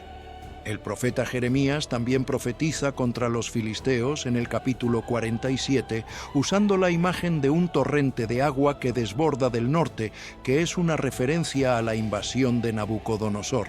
Y Ezequiel, en su capítulo 25, proclama el juicio de Dios sobre los filisteos por su actitud hostil hacia Israel. La convergencia de estos textos proféticos muestra que el destino de los filisteos no fue un accidente de la historia, sino la concretización de un juicio divino que había sido anunciado con anticipación. Lo que hace que este patrón profético sea teológicamente significativo es que demuestra la coherencia entre el carácter de Dios y los eventos de la historia. Dios no actúa de manera arbitraria en la historia. Sus juicios son anunciados, son justificados moralmente y se cumplen en el tiempo de su propia determinación soberana. Los filisteos habían oprimido a Israel, habían comercializado con esclavos, habían desafiado al Dios de Israel. El juicio anunciado por los profetas fue el cumplimiento de la justicia divina sobre un pueblo que había desafiado al Dios de quien todo el mundo es creación. Para el creyente de hoy, todo este patrón tiene implicaciones sobre cómo entender la historia contemporánea. Los imperios modernos, las estructuras de poder contemporáneas, los sistemas que oprimen y esclavizan no son inmunes al juicio de Dios. La historia de los filisteos dice que los poderosos de la tierra, por poderosos que sean, tienen un límite fijado por la soberanía divina. Sus días están contados, sus estructuras de dominio son temporales. Y el Dios que dijo, no se acordaron del pacto de hermanos, como razón para juzgar a los filisteos, es el mismo Dios que hoy ve cada injusticia, cada opresión, cada acto de esclavitud, y tiene en su mano el juicio que corresponde. Esto no es una promesa de que el juicio llegara inmediatamente o de la manera que esperamos. El juicio sobre los filisteos tardó siglos en completarse, pero llegó. Y la historia de los filisteos es un testimonio de que la justicia divina no tiene prescripción. Puede tardar, puede parecer que nunca llega, pero el Dios de Amos, de Sofonías, de Ezequiel, de Jeremías, el Dios que pronunció juicio sobre las ciudades filisteas, es el mismo que dijo, «Mía es la venganza, yo pagaré», dice el Señor. No es necesario que el creyente tome la venganza en sus manos. Es necesario que confíe en el Dios cuya justicia es tan cierta como su misericordia y cuyo tiempo es perfecto aunque sea diferente del nuestro. Una dimensión de la historia de los filisteos que raramente se explora en profundidad es la manera en que refleja el problema universal de la adaptación al entorno cultural del opresor. En Jueces, cuando los israelitas se mezclaron con los cananeos y los filisteos, adoptaron sus prácticas religiosas. En Primera de Samuel, los propios israelitas piden un rey para ser como las demás naciones, incluyendo los filisteos con sus seren. La presión de ser como las naciones circundantes, de adoptar sus prácticas, de no ser diferentes, es un tema que recorre toda la narrativa del Antiguo Testamento. Este es uno de los patrones más relevantes de la historia de los filisteos para el creyente contemporáneo. La tentación de ser como las naciones que nos rodean, de adoptar los valores, los métodos y las prácticas del entorno cultural porque todos lo hacen o porque parece más efectivo, es tan real hoy como lo era en el tiempo de los jueces. El creyente que vive en una cultura postmoderna y postcristiana enfrenta constantemente la presión de suavizar su fe, de hacerla más compatible con los valores dominantes, de ser menos distinto, menos incómodo, menos diferente. Y la historia de Israel con los filisteos dice que esa presión, cuando es cedida, no produce paz, sino más dominio. Cuando Israel adoptó las prácticas de los cananeos y los filisteos, no se integró pacíficamente en la cultura circundante. Se debilitó espiritualmente y fue sometido a la dominación de quienes había imitado. La identidad distintiva del pueblo de Dios no es un capricho religioso, es la condición de su efectividad y de su libertad. Cuando esa identidad es diluida, el poder que surge de la relación con Dios se diluye con ella. Pero hay que entender esto correctamente para no convertirlo en una justificación de la intolerancia o el aislamiento. El problema de Israel no fue que tuvo contacto con los filisteos. El problema fue que en ese contacto adoptó sus ídolos. Que David tuvo contacto muy cercano con los filisteos. Vivió entre ellos, simuló ser loco ante su rey. Incluso estuvo a punto de luchar con ellos contra Israel. Pero David no adoptó a Dagón. Salió de esa experiencia con su fe intacta y con un conocimiento del adversario que lo hizo más efectivo como guerrero y como rey. El creyente que puede estar en el mundo sin ser del mundo, que puede conocer la cultura de su tiempo sin adoptarla como norma de verdad y vida, es exactamente el tipo de persona que Dios puede usar para llevar el Evangelio a esa cultura. El problema no es el contacto con lo diferente. El problema es la rendición de la identidad frente a lo diferente. Hay una reflexión final que quiero hacer sobre el legado de los filisteos que tiene que ver con la manera en que son recordados. El nombre filisteo ha pasado a significar en varias lenguas europeas a alguien que es hostil a la cultura y al arte, alguien que menosprecia los logros intelectuales y artísticos. El Oxford English Dictionary define Philistine como una persona hostil o indiferente a la cultura y las artes. Esta imagen cultural del filisteo como antiintelectual y anticultural es en gran medida inexacta a la luz de lo que sabemos sobre la rica cultura material de los filisteos. Fue popularizada en parte por el escritor alemán Heinrich Heine en el siglo XIX, que usó el término para criticar a los burgueses que no apreciaban el arte y la literatura. La ironía es doble. Por un lado, los filisteos reales eran artísticamente sofisticados. Por otro lado, la permanencia del nombre filisteo en el vocabulario de varias lenguas europeas es una paradoja. El pueblo que desapareció como entidad histórica dejó su nombre como término de reproche cultural en idiomas que no existían cuando ellos vivían. Si hay un legado inadvertido de los filisteos, es este. Su nombre se convirtió en símbolo de aquello que se opone a lo más elevado del espíritu humano. No porque ellos fueran necesariamente eso, sino porque en la narrativa bíblica representaban la oposición sistemática al pueblo de Dios y a los propósitos divinos en la historia. Para concluir esta sección sobre el legado de los filisteos, es notable que el Evangelio de Jesús llegó a la costa que alguna vez fue territorio filisteo. Felipe el Evangelista, en Hechos 8, predicó en las ciudades de Samaria y luego pasó por todas las ciudades, dono y llegó a Cesarea. Cesarea Marítima, situada en la costa que había sido territorio filisteo, se convirtió en una de las ciudades más importantes del movimiento cristiano primitivo. El hogar del centurión Cornelio, el primer gentil en recibir el Espíritu Santo, estaba en Cesarea. El apóstol Pablo pasó tiempo significativo en Cesarea durante sus viajes. Es como si la historia terminara con un giro inesperado de gracia.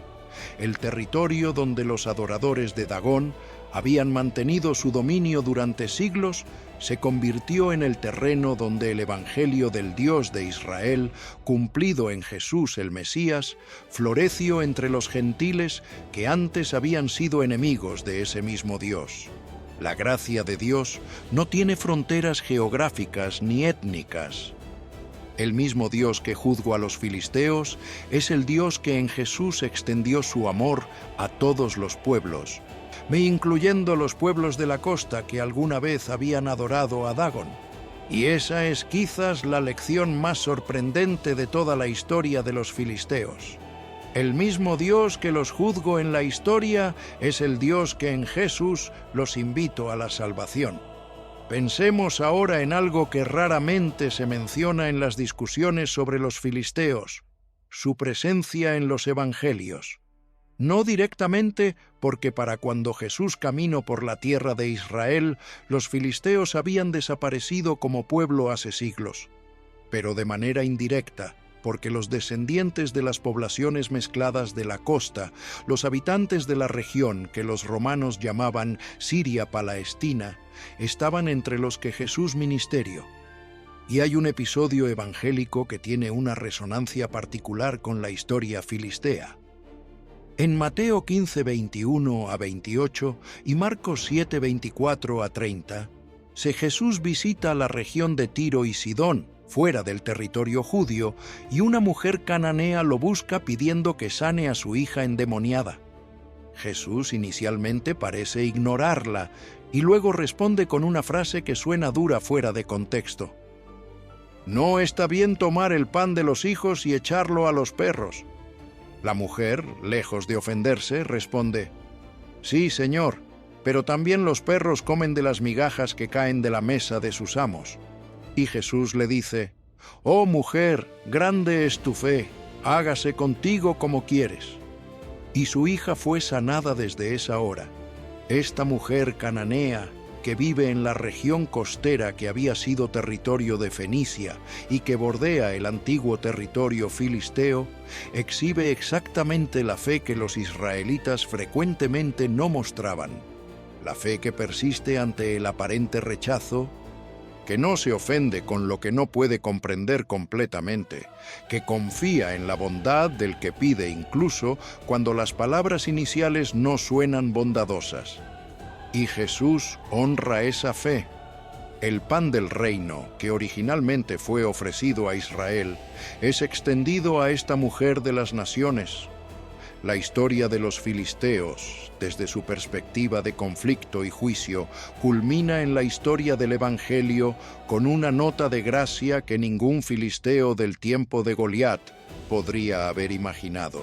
El Dios que había juzgado a sus ciudades y dado la victoria a Israel sobre ellos, envió a su Hijo para que todo el que en él crea, incluyendo los descendientes de aquellas costas y de aquellas culturas, tenga vida eterna. Permíteme hacer ahora una reflexión sobre el paralelismo entre la historia de los filisteos y las luchas que la Iglesia enfrenta en el contexto de la cultura secular contemporánea. La Iglesia, en muchos contextos del mundo occidental, se encuentra en una posición similar a la de Israel bajo los filisteos, enfrentando una cultura que tiene el dominio tecnológico, mediático, académico y económico, y que usa ese dominio para imponer sus normas y sus narrativas. La cultura secular tiene su propio monopolio del hierro, el control de las instituciones educativas, los medios de comunicación masiva, los sistemas legales y las estructuras económicas, y la presión sobre el creyente y sobre la comunidad cristiana para adaptarse, para pagar el precio de usar las herramientas del herrero filisteo o quedar en una posición de desventaja permanente, o es real. La tentación en este contexto es exactamente la misma que Israel experimentó, ya sea rendirse a la dominación y aceptarla como la nueva normalidad, como los hombres de Judá que fueron a entregar a Sansón, o resistir de maneras que son más reactivas que reflexivas, que generan más calor que luz. La respuesta que la historia de los filisteos sugiere es ninguna de las dos. Es la respuesta de Samuel en Mizpa. Volver a Dios con el corazón entero, clamar a Él en la situación y esperar a que sea Él quien truene sobre los filisteos en su propio tiempo y de su propia manera. Y mientras se espera, actuar en fe como Jonathan. Quizás haga algo Jehová. No la pasividad de quien espera que Dios haga todo sin que nosotros hagamos nada, sino la fe activa que da el primer paso aunque no tenga garantía de todos los pasos siguientes, y confía en que Dios completará lo que el ser humano no puede completar. La Iglesia, que ha sobrevivido 2 milenios, no ha sobrevivido porque tenía el hierro de los filisteos. Ha sobrevivido porque tiene algo que ningún monopolio tecnológico puede producir ni destruir: la presencia del Espíritu Santo, el poder de la resurrección y la promesa de aquel que dijo: «Yo estaré con vosotros todos los días hasta el fin del mundo».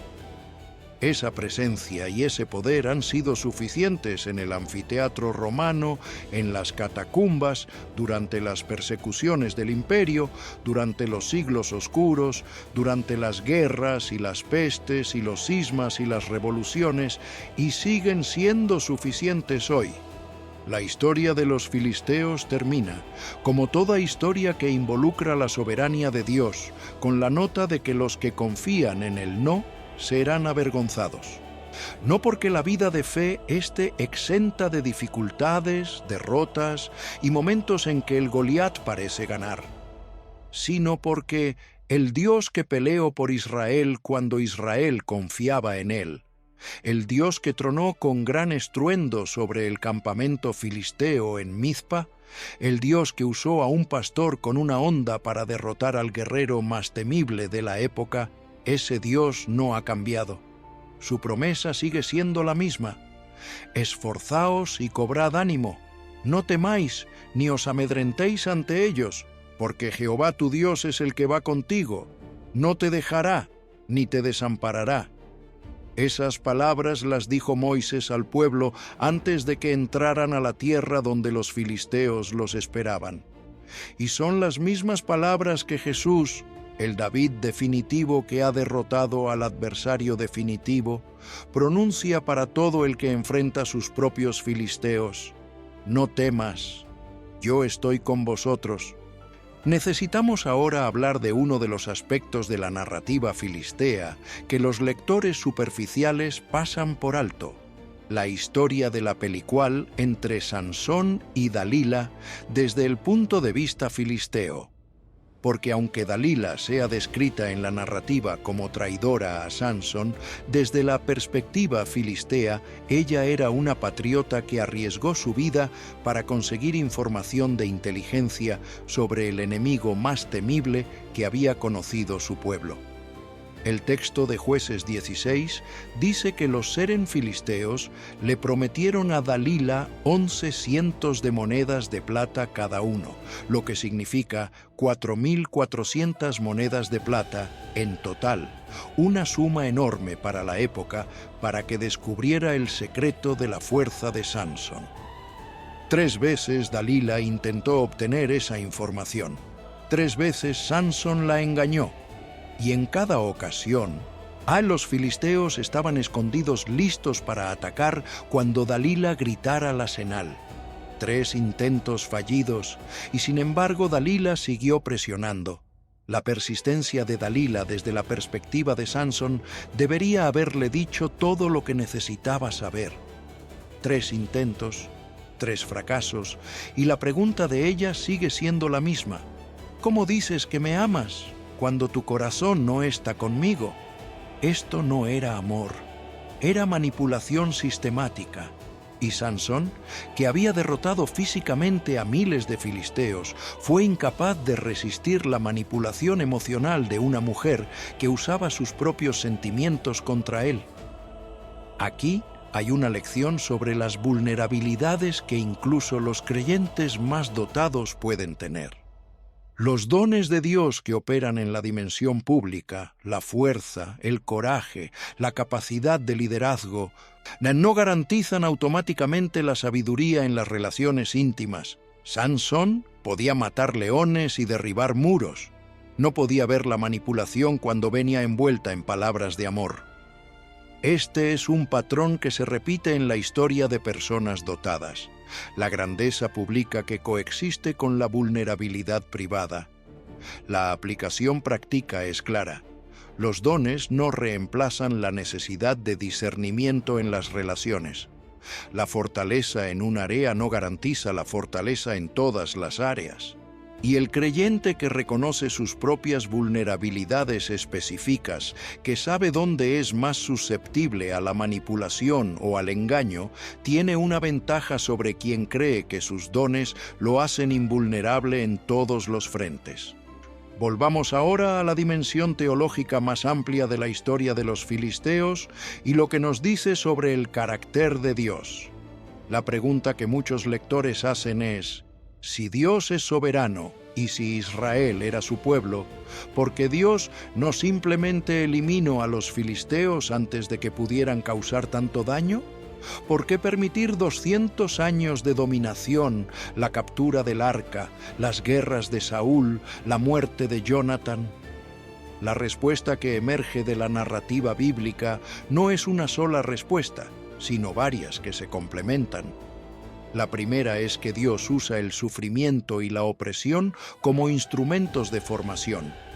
Israel como nación aprendió cosas sobre la fidelidad, la dependencia de Dios y la inadecuación de los sustitutos humanos durante los años bajo los filisteos que no podría haber aprendido en la prosperidad fácil. El hierro se afina con hierro, dice Proverbios 27:17. La forja es un proceso doloroso pero necesario. La segunda respuesta es que Dios respeta profundamente la libertad humana y las consecuencias de las elecciones humanas. Israel eligió abandonar a Dios y adoptar las prácticas de los cananeos. Esa elección tenía consecuencias. Dios no eliminó las consecuencias de manera automática, pero tampoco abandonó a su pueblo. Siguió enviando jueces y profetas, siguió respondiendo cuando Israel clamaba, siguió obrando incluso cuando los instrumentos que usaba, como Sansón, eran personas imperfectas. La tercera respuesta es que la soberanía de Dios opera en escalas de tiempo que trascienden la perspectiva humana.